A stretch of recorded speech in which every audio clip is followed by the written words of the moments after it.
Hello everyone, this is UC, the head teacher in PTE APEUni. Today I'm going to tell you everything you need to know about reorder paragraphs, which is a very tricky task in PTE reading. This video will be divided into two parts. The first part, we will learn about some basic information of reorder paragraphs. On the test day, the exam interface of RO would be like this. You will see two panels, and there are 4 to 5 paragraphs in the left panel. These paragraphs are in a wrong order. You need to drag the disordered paragraphs from the left panel to the right panel to be in the right order. Generally, there will be 4 to 5 paragraphs in each question, sometimes 4 and sometimes 5, but it will rarely be less or more than that. There are 2 to 3 RO items in the exam. And remember, the reading section is group timed, which is between 29 to 30 minutes. Meaning, if you spend too much time in fill in the blanks reading and writing, multiple choice, multiple answers, and RO, then you will leave yourself no time for later fill in the blanks reading and multiple choice single answer questions. And fill in the blanks reading is a very important question type in PTE reading. It will be disastrous if you don't have enough time to finish them. Thus, time management is crucial and is key to your success in this exam. You are suggested to spend 1.5 to 2 minutes in each RO question and no more than 2 minutes. Remember, RO contributes 7% to PTE reading. Not trivial, but much less than that of fill in the blanks reading and fill in the blanks reading and writing. Now, let's talk about the tricky marking criteria of RO. It says 1 point for each pair of correct adjacent text boxes. Pay attention. It says 1 point for each pair, not each correctly ordered paragraph. For example, if the correct answer for one question is B, A, C, E, D, there are 5 paragraphs in these questions, but the total marks available for this question is 4 points, which is given for BA, AC, CE, and ED, 4 pairs. If your answer is DB, AEC, then you only get the BA pair right, so you get only 1 point. As we shall see later, RO is a quite difficult question type in PTE reading.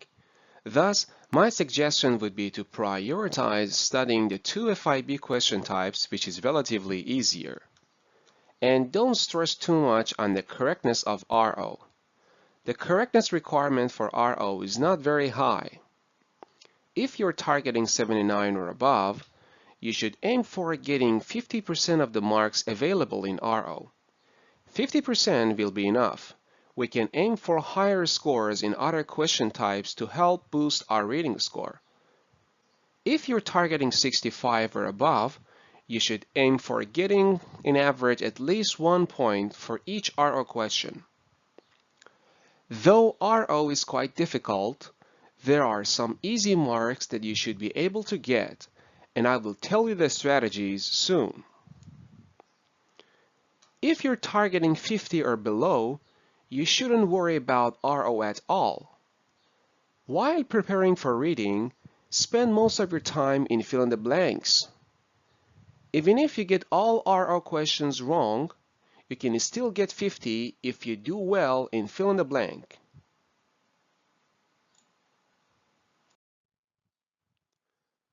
After knowing the basic information of RO, let's get down to the second part, learning the exam strategies. Okay, let's begin with our RO practice number 1. Please pause the video here and take 2 minutes to give this question a try. I will teach you how to solve this question very soon. We will learn a number of strategies today.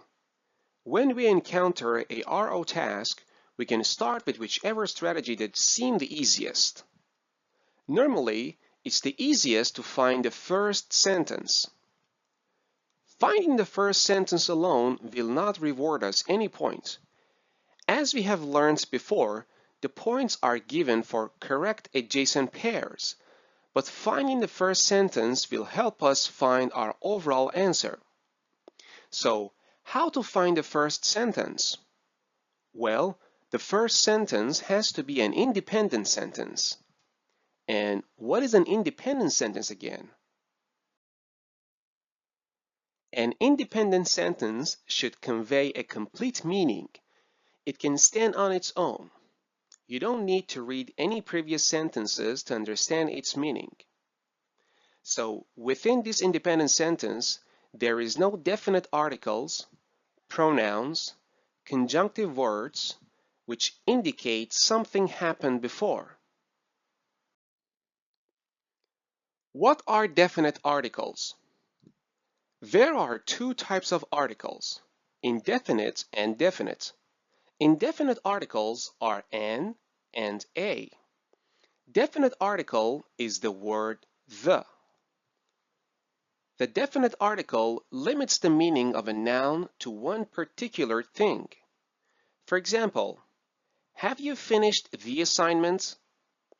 The assignment, the definite article the, indicates that it is referring to one particular assignment that has been mentioned before. It's not any random assignment. Let's see a couple of more examples. Indefinite article an apple. It means any random apple. You don't have to care about which particular apple I'm talking about here. But definite article the apple means one particular apple that we've talked about before. For example, we may say, I've bought an apple in a shop, and the apple is soon eaten by my dog. So, the apple here is referring to the apple that I've mentioned in the previous sentence, the one that I've bought. Another indefinite article a cat. It means any random cat. But the cat means one particular cat that we've mentioned in previous sentences. And car, in its plural form without any articles, cars means some random cars. And the cars means the particular group of cars that we've mentioned in previous sentences. So, if you see a sentence with a definite article the, you should ask yourself, which particular thing is it referring to? And if you cannot find that particular thing in the sentence itself, you should know that this sentence is not an independent sentence. Therefore, it cannot be the first sentence. But the word the has many usages. Do not blindly think that any sentence containing the word the must not be the first sentence. Some proper nouns begin with the word the. For example, the United States or the WTO. In these cases, the word the here doesn't mean it's referring to anything mentioned before. It's simply another usage rule for the word the. After learning about articles, next we'll learn about pronouns. It, its, he, his, she, her, we, our or our, they, their, this, these, that, those. These are all pronouns. They are often used to replace the nouns mentioned before. For example, she's good at swimming. The word she here refers to a female which has been mentioned in previous sentences. So whenever you see pronouns, you should ask yourself, what is it referring to? Sentences with pronouns are thus not independent sentences, and they cannot be the first sentence. Sentences with conjunctions or conjunctive adverbs, in most cases, cannot be the first sentence as well. Conjunctions are words like and, because, as, so, but. And conjunctive adverbs are words like therefore, however, moreover, finally, and etc. Conjunctions or conjunctive adverbs are used to connect phrases, clauses or sentences. For example, my mom loves dogs. However, she's allergic to them. Here, we use the conjunctive adverb however to connect two sentences.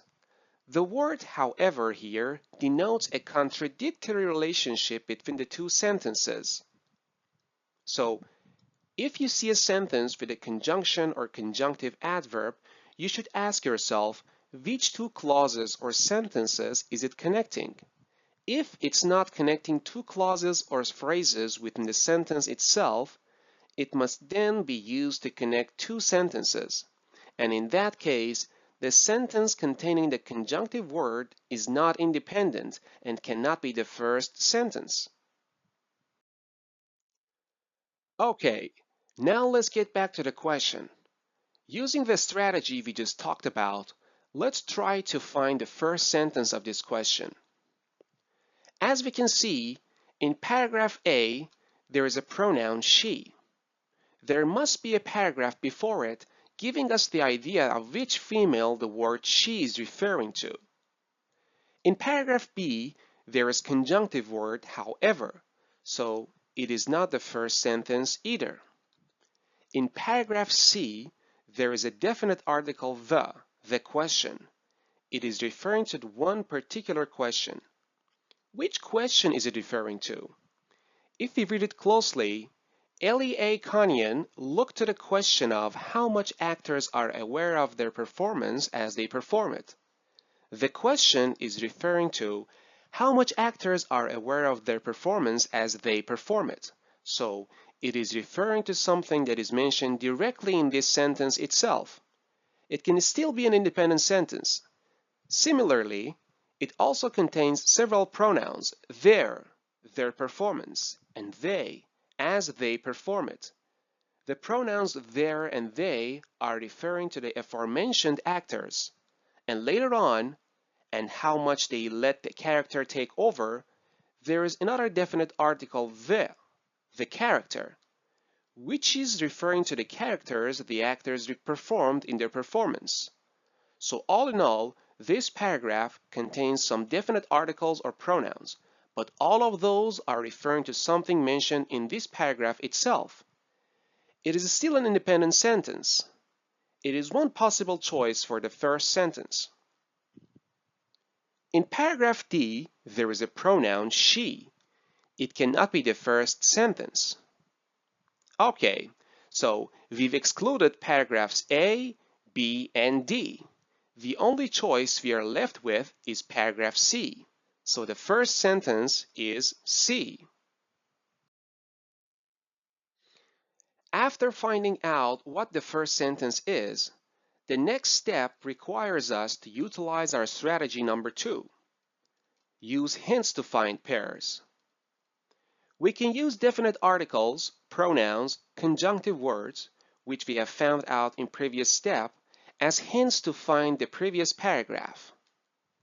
Remember, whenever we see a pronoun or definite article, we shall ask ourselves which particular thing is it referring to. If it is not referring to something within the sentence itself, then it must be referring to something mentioned in previous sentences. And whenever we see a conjunctive word, we shall ask ourselves which two clauses or sentences is it connecting. If it's not connecting two clauses within the sentence itself, then it must be connecting the current sentence and a previous sentence. Let's see what we can use as hints. We have two pronouns she in paragraphs A and D. They may be referring to the same lady. This makes it a bit more complicated to find a pair. So why don't we use the conjunctive word however in paragraph B as a hint, since there's only one however in this question? The word however indicates a contradictory relationship. Please pause the video here and give it a try to find which paragraph is contradictory to paragraph B. If we read it closely, in paragraph B, it reads, the less likely the actor would report feeling that emotion. And paragraph A says, positive emotions were often felt by the actors. B says less likely felt, and A says often felt.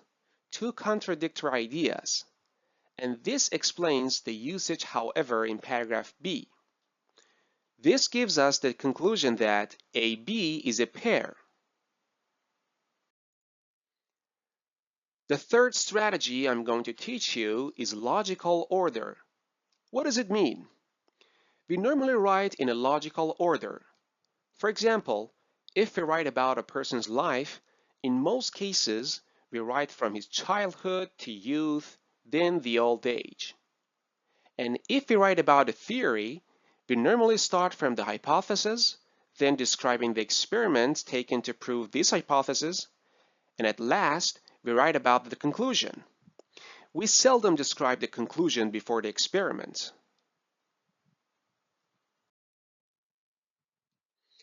Now, let's use this strategy. In order to use this strategy, we need to read the text in detail and comprehend. The pair AB is clearly describing about a conclusion because it says she found that positive emotions were often felt by the actors as they played those characters' emotions, and the more negative the emotion of the character, the less likely the actor would report feeling that emotion on stage. These are the conclusions or discoveries she found. Paragraph C is raising a question. Ellie A. Conyon looked at the question of how much actors were aware of their performance as they perform it. Paragraph D is describing an experiment taken. She asked Dutch actors to rate their own emotions and the emotions of the characters. In a normal logical order, experiment comes before conclusion. Thus, we reach the conclusion that paragraph D is before AB. Okay, with the result from previous analysis, now we can conclude our final answer. Since the first sentence is C, AB is a pair, and D comes before AB, the only answer will be C, D, A, B. Let's read the whole text to see if it makes sense or not. In paragraph C, in her book, Ellie discussed about a question of how much actors are aware of their performance as they perform it. Paragraph D. So she asked some actors to rate their own emotions and the emotions of the characters while they're performing. Paragraph A. She found that the actors can often feel the positive emotions of the characters. Paragraph B. But the actors are less likely to feel the negative emotions of the characters on stage. Great! It's smooth and logical. This proves our answer CDAB is correct. Now, please pause the video again and give this second RO practice a try. Let's learn a new strategy, time sequence. It's a bit similar to the logical order strategy. In most cases, we write from the past to the present. For example, we will describe the events happened in 1921, then 1939, then we write about a present at last. We can see from this question that there are two paragraphs which have the information of time. In paragraph B, it says the beginning of World War II. If you know history, the beginning of World War II is the year of 1939. In paragraph C, it says during 1920s and 1930s, which is before the time of World War II. Thus, we can reach the conclusion that C is before B. Notice, it doesn't mean that CB is a pair yet, because there may or may not be the other paragraphs between C and B. We don't know yet, but what we know is the fact that C is in a position before B. Now, step 2. We can use our strategy number 1, trying to find the first sentence, which is an independent sentence. Still remember the qualities of an independent sentence? It should have no definite articles, pronouns, or conjunctive words indicating something mentioned before. In paragraph A, there is a pronoun, this period. Which period is it talking about? We cannot see any period mentioned in this paragraph, meaning it must be referring to something mentioned in previous paragraphs. Thus, A is out. In paragraph D, there is a definite article, the war. Which war is it referring to? So, D is not an independent sentence either. We are only left with paragraph B and C. Though we can see some definite articles in paragraphs B and C, for example, the beginning of World War II, during the 1920s and 1930s, the field of aviation, these usages of the are not referring to something mentioned before. So paragraphs B and C can still be an independent sentences. In step 1, if you can remember, we know that C is before B. So B must not be the first sentence. Thus, we can conclude that the first sentence here is C. In step 3, we are going to use our strategy number 2, use hints to find pairs. We've noticed that in paragraph A, there is a pronoun, this period. We can use this as a hint. Which period is it referring to? Let's scan through the other paragraphs. This period is talking about time, particularly a duration. There are only 2 paragraphs that have mentioned time, which are paragraphs B and C. In paragraph B, the beginning of World War II is talking about one particular point in time, not a duration. In paragraph C, it mentions during the 1920s and 1930s, which is a duration, a period. So we know that this period is referring to the period of 1920s and 1930s. Thus, CA is a pair. Okay, let's continue. There's another hint in paragraph D that we can use, the war. Which war is it referring to? Let's scan through the other paragraphs. Only paragraph B has mentioned about war, World War II. So we know that the war is referring to World War II. Thus, BD is pair. Okay, with the results from previous analysis, we can now reach our final answer. Since the first sentence is C, CA is a pair, and BD is another pair, the only answer will be CABD. Let's read this whole text again to see if it makes sense. Paragraph C. During the 1920s and 1930s, great progress was made in the aircraft industry. Paragraph A. One of the most successful designs of this period was Douglas DC-1. This became the first profitable flight carrying passengers, and passenger airline service became available. Paragraph B. Before the start of World War II, many cities had built airports. And paragraph D. The war again brought many innovations to the aircraft industry. Great! Everything is smooth and logical. This proves that our answer, CABD, is correct. To sum up, today we've talked about 4 strategies. The first strategy is to find the first sentence, which is an independent sentence. An independent sentence is a sentence that has no definite articles or pronouns or conjunctive words indicating something mentioned in previous sentences. The second strategy is to use the definite articles or pronouns or conjunctive words we found as hints to find the previous sentences, to find pairs. The third strategy is to comprehend the text and analyze the order according to logical orders. The fourth strategy is to use time sequence to order the paragraphs which contain time information. All these strategies require us to have some basic reading comprehension skill. We need to understand the vocabularies and sentences before we can utilize the strategies to find the logic within the paragraphs. And some questions are more difficult than others. Thus, remember to manage your time well. Spend no more than 2 minutes on each question. Do not spend too much time on the difficult ones. It's okay to give up some points in RO. You can still do well in reading if you do well in fill-in-the-blanks questions. While preparing, you should prioritize practicing other question types like fill-in-the-blanks. Do not pressure yourself too much with a very high correctness aim in RO because, as we've discussed, RO is one of the most difficult tasks in PTE. So remember the correctness requirement for your target score. If you're targeting 65, as long as you get 1 point in each RO question in average, you're good to go. That's all for today's lesson on reorder paragraphs.